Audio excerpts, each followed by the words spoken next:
Hola gente, ¿qué tal? ¿Cómo estamos? Seguimos con estos vídeos para que yo les adelante un poco el trabajo de ver si un líder les gusta, si no les gusta, cómo habrá que más o menos enfocar los decks, ¿de acuerdo? Habrá 1000 cambios a futuro y no solamente porque faltan cartas por salir, sino porque luego el meta dará 15.000 vueltas y un deck que a lo mejor se construya en el minuto uno del set, cuando ya salga todo, será un poquito distinto a lo que nos podemos encontrar en los últimos meses del set, ¿no? Pero, bueno, ya comenzamos con Rey, con Boba Fett, con Cad Bane. Les recomiendo que vean los tres si es que estos líderes les interesa. Y el día de hoy vamos a comenzar con un verdadero mandaloriano, con Bo-Katan.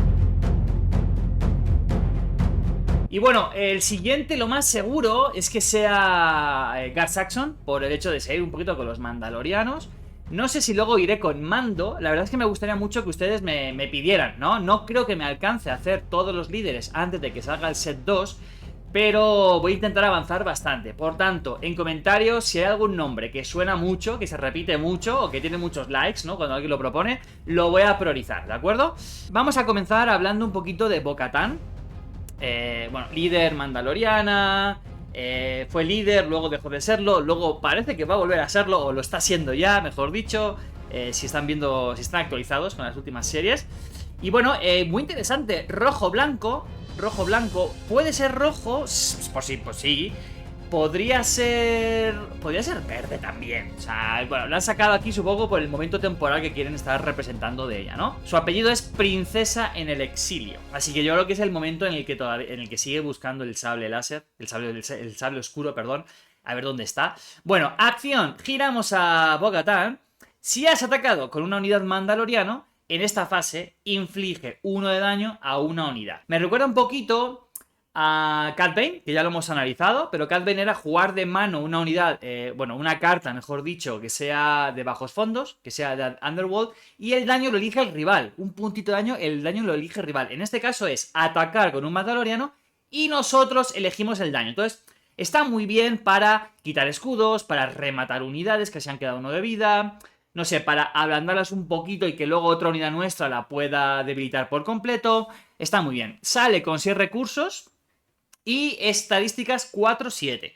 Mandaloriano, al atacar puedes infligir 1 de daño a una unidad si has atacado con otra unidad mandaloriano en esta fase.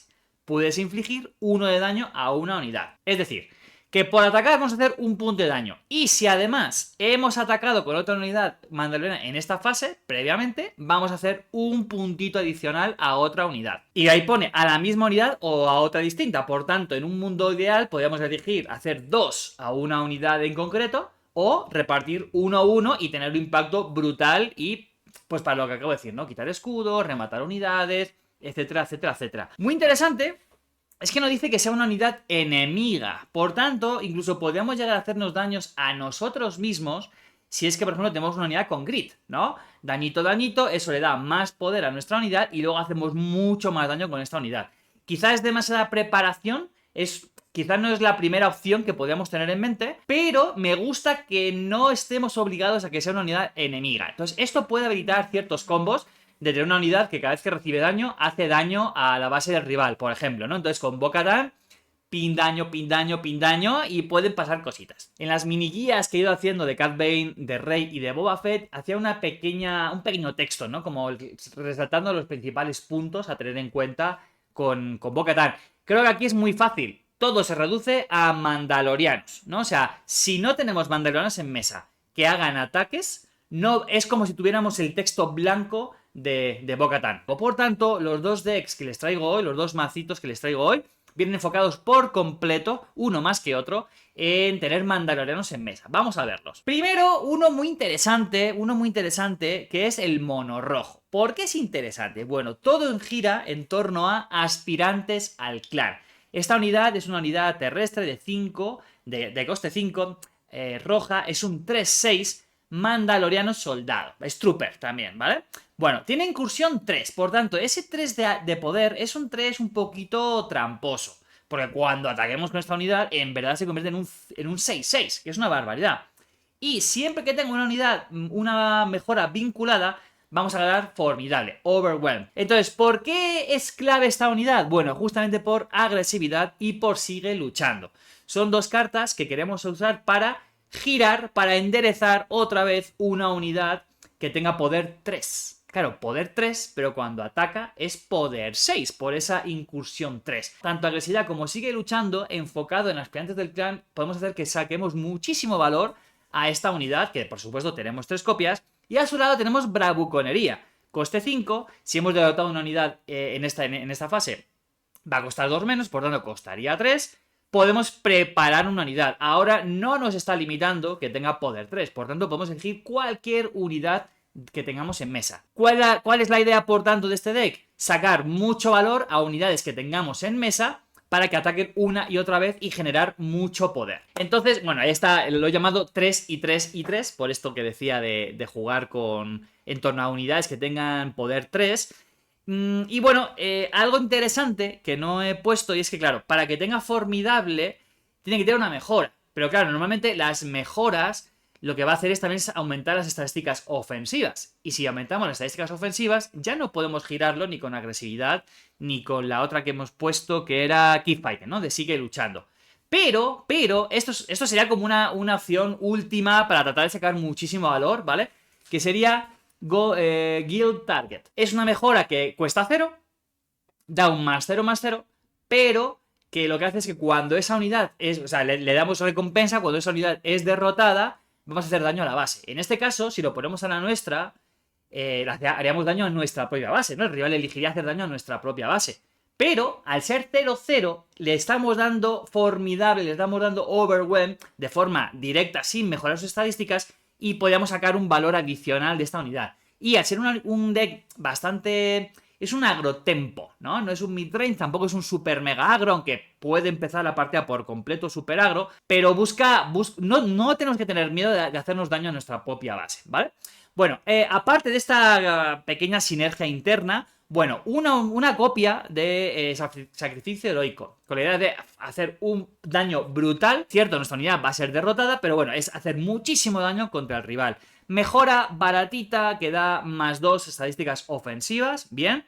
Si la sacáramos de contrabando saldría más cara porque es amarilla, pero bueno, es simplemente para mejorar unidades que necesitan ser mejoradas, porque hay muchos mandalorianos que quieren tener mejoras para poder ser más potentes. Para un agro inicial, ¿no? De turno 1, tenemos al A, tenemos a Sabine, tenemos a Ketsuonio y tenemos esta navecita que al ser derrotada hace un daño a la base directa. Por lo tanto, mucho agro, meter estadísticas, un This is the way por si nos quedamos un poco sin mano, ¿no? Al final, lo que a veces pecan los decks un poco más agresivos es que vacían mano muy rápido. Por tanto, esto nos va a permitir por una sola carta de coste 2 poder acceder a 2 mejoras o a 2 mandalorianos, ¿no? Cartas que pongan mandaloriano. Por tanto, nos puede ayudar mucho a recuperar mano.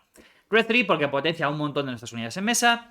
Open Fight para controlar un poquito unidades del rival y que nuestras unidades más chiquitillas sobrevivan y puedan ir contra la base tranquilas, al menos un turno adicional.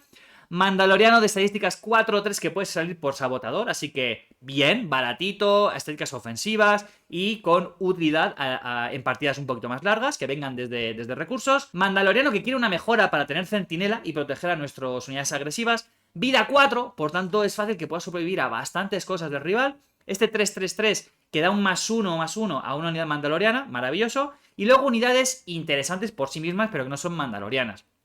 K2, unidad con Overwhelm, que hace daño al ser derrotada, o quita carta de la mano si es que queremos priorizar eso. So Guerrera, simplemente por estar en mesa el rival cuando nos juegue eventos para, sobre todo, eliminar unidades nuestras o hacer un resupply o cosas así, va a recibir daño en contra, o sea, maravilloso. Agresividad, que ya lo he explicado, sobre todo está enfocada sobre todo en la parte de poder girar unidades nuestras para que vuelvan a atacar, pero no, pues bueno, robar una carta está bien, quitar mejoras de una unidad rival está muy bien, sobre todo contra ciertos aspectos que van enfocados muy en eso, ¿no? Que ganan más vida, que ganan más escudos y etcétera, está muy bien. El sable oscuro, que la verdad yo siento que en este deck podría sobrar, pero bueno, al final con Bo-Katan queremos tener el sable oscuro porque hay bastantes mandalorianos. ¿Por qué creo que puede sobrar también? Porque nos puede estropear esta pequeña sinergia de volver a girar varias veces a estos mandalorianos de 3-6, ¿vale? Entonces, ojito con esto, pero si no, bueno, potenciamos un montón de unidades y vamos contra la cabeza, ¿no? O sea, tipo mid-range, de tener unidades potentes poco a poco, controlar mesa y luego ya reventamos al rival. Luego tenemos 3 copias de Cosca Rips, que por estar mejorada, ¿no? Por tener una mejora, va a hacer daño a cosas de la mesa para poder controlar y que nuestras unidades sobrevivan y poder ir mejor contra la cabeza.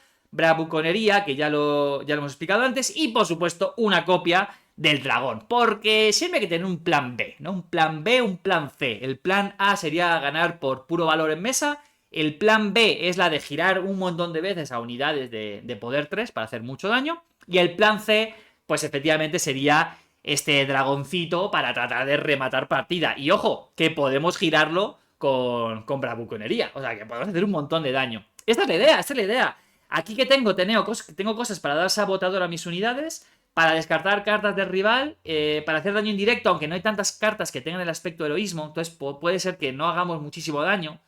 No creo que sea ideal. Y otra copia de So Guerrera, pues por si nos hiciera falta, ¿no? Es un coste 4, estadísticas ofensivas, que hace daño al rival y es molestón.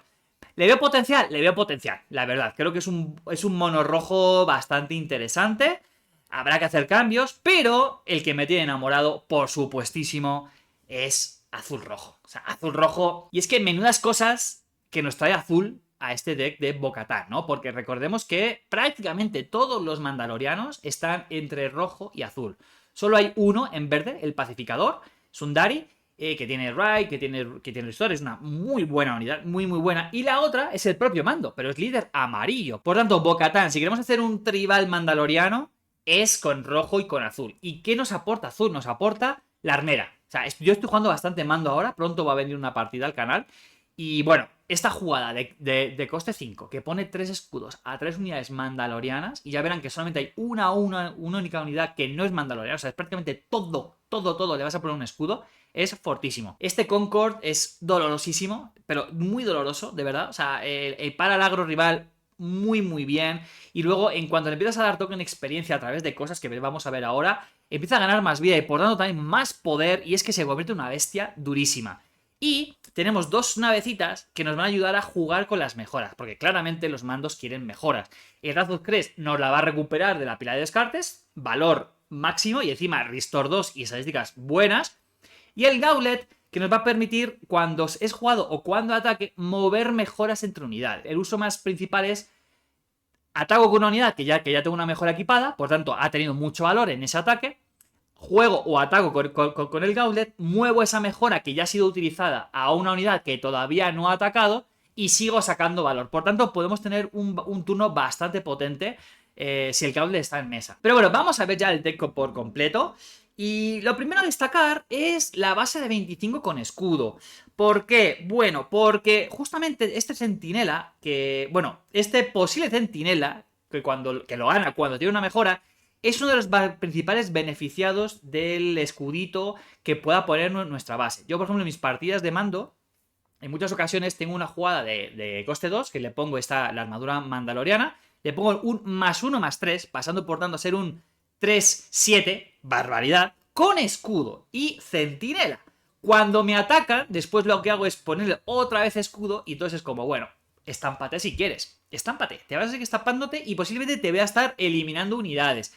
Y bueno, si no lo haces muy rápido, porque a lo mejor no lo necesitas, este escudito para un tradeo posterior viene muy bien. Pero hay que investigar, hay que probar. Esto, recuerden, es teoría. Estoy jugando con Mando, no he jugado todavía con Bo-Katan, aunque voy a jugar. Repaso rápido al deck. Tenemos unidades baratitas, bajitas, ¿no? Para tener una presión rápida al rival. Sabine Wren, el rescatador creo que es rescatador del clan Wren. Tenemos a Ketsuonio. Y aquí, como les decía, es la única cosa, la única nave, la única unidad que no es mandaloriana. Es ese 2-3-2, estadísticas ofensivas, que nos van a ver muy bien tanto para meter presión como para parar al agro enemigo, que tiene esa cosita de que, bueno, que si el rival acción paga 4 y te quedas con el control de la unidad. Bueno, si el rival nos quiere pagar 4 para que esta unidad se la quede él, maravilloso. Pero normalmente esta unidad o va a ser derrotada antes, o la vamos porque el rival nos la quita, o porque nosotros vamos a limpiar el agro enemigo. Entonces, sin problema. Costes 3 muy interesantes, los 4 muy útiles, centinela fortísimo en el espacio, este 4-3 estadísticas ofensivas que tiene contrabando, por tanto lo podemos sacar valor en turnos más avanzados y llevar los recursos sin ningún problema, el que es pues un posible centinela, y este que es un 3-3 por 3, que no está mal, pero que da un toquecito de experiencia a un mandaloriano. En este deck brilla absurdamente porque un montón de unidades van a poder empezar a recibir ese +1/+1. Y no solamente tenemos que buscar el ser más ofensivo, sino también mirar lo que tiene el rival en mesa y ver, ¿hay alguna unidad que si le doy un +1/+1 mía, el rival ya no me la tradea cómodamente? ¿Ya no me la elimina de un solo ataque? Si la respuesta es sí, se lo damos. Queremos tener mucha presencia y darle. ¿Por qué? Porque al final tenemos el sable oscuro y aquí el sable oscuro sí va a brillar. Hay todo es mandaloriano salvo esta nave. Por tanto, si podemos tener muchas unidades a las que dar ese +1/+1, son problemas grandísimos que tiene el rival todo el rato. Luego tenemos, bueno, el Razor Crest para recuperar la mejora, como hemos dicho, este para mover mejoras, la armera para dar los escudos. Esta unidad ya lo hemos visto antes, ¿no? Es un 4 o 5 estadísticas muy potentes que cuando es mejorada hace daño a unidades terrestres. Bien. Y luego unidades con buenas estadísticas, con bastante ofensividad, que Fenn, además, en este deck les vamos a sacar mucho más valor, porque tenemos muchas mejoras, ¿no? No solamente el sable oscuro. Tenemos este para dar sabotador y +1/+1, tenemos el Electro Staff, tenemos la armadura mandaloriana. Al final podemos empezar a jugar mejoras baratitas desde la mano y tener impacto directo. Normalmente lo más prioritario va a ser potenciar con esa mejora una unidad que todavía pueda atacar. Si no, el turno puede ser un poquito lento, ¿no? Si bajamos a Fenn y damos una mejora a ella, pues el rival dice, ok, has jugado un 6, que ha tenido, bueno, le has dado más estadísticas, pero no ha tenido mucho más impacto. Se podría valorar llevar mejoras de darle centinela, ¿no? De poder dar una unidad centinela. Se podría buscar otro tipo de mejoras que a lo mejor den otro tipo de valor. Se puede incluso meter algunas bounties, ¿no? Para dárselas al rival y poder empezar a generar otro tipo de valor. Pero algunas veces sí se le vamos a querer dar a ella. Porque cuando lo hagamos, a una unidad rival le vamos a poder meter un -2/-2 para esta fase. Y esto significa quitarle 2 de vida. Eso significa que una unidad chiquitilla, que a lo mejor, pues esta, ¿no? Que es un 2-3, puede ser que lidie con una unidad rival más fácil gracias a ese -2/-2.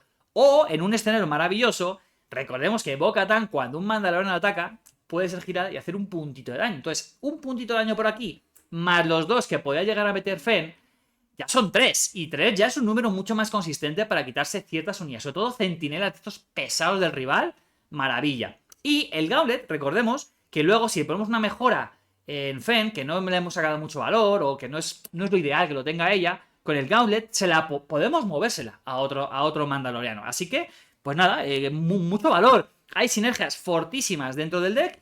El sideboard no es súper relevante, así que hay que seguir investigando. Esta unidad sería para ir un poquito más agro y tener más unidades chiquitillas en la mesa y a lo mejor no depender de llegar a turnos más posteriores.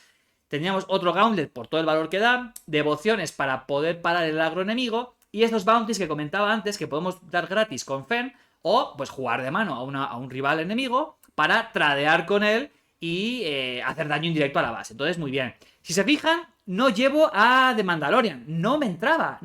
Creo que tenía mucho más valor meter otras muchas unidades. Y al final sacar un coste 6 que tenga centinela, sí, está bien porque va a proteger a muchas unidades.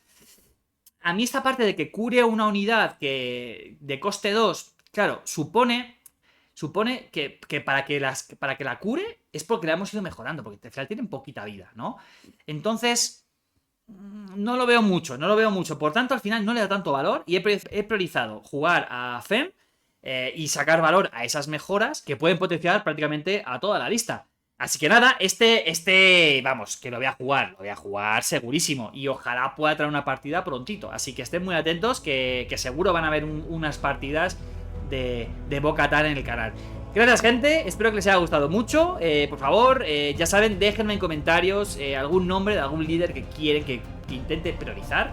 Los que sean más comentados o los que tengan más likes van a ser los que voy a priorizar un poco más fuerte. Y nada, muchas gracias, gente, que tengan bonito fin de semana. Y mañana sábado nos vamos a ver viendo los spoilers de esta semana. Que menudas cosas más camiones nos acaban de sacar. O sea, esta ha sido una semana brutalísima. Les veo el sábado, gente. Chao.